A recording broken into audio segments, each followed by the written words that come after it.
To solve this question, we need to follow our order of operations, or our PEMDAS, starting with P, which stands for parentheses.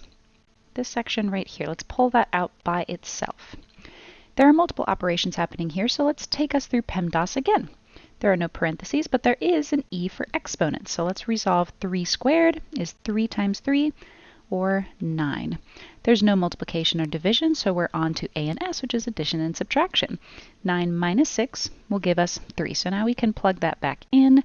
We have 4 squared times 3, and that entire set of parentheses was squared, so that will remain, plus -1 to the third power. We've done parentheses, now our next step would be exponents. So let's resolve all 3 of our exponents. 4 squared is 4 times 4, which would be 16. 3 squared, or 3 times 3, would be 9. And then -1 cubed would be -1 times -1 times -1. Be careful here, because whenever we have a negative number raised to an odd exponent, the result is going to be negative. Right? Negative times a negative will give us a positive, and then that positive times a negative will turn it back into a negative. So this can be rewritten as 16 times 9.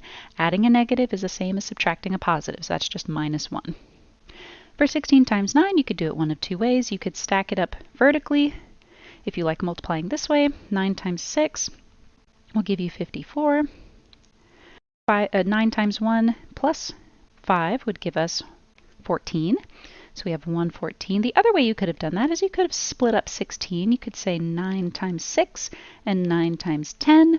9 times 6 is 54. 9 times 10 is 90. When you add those 2 numbers together, you will get 144.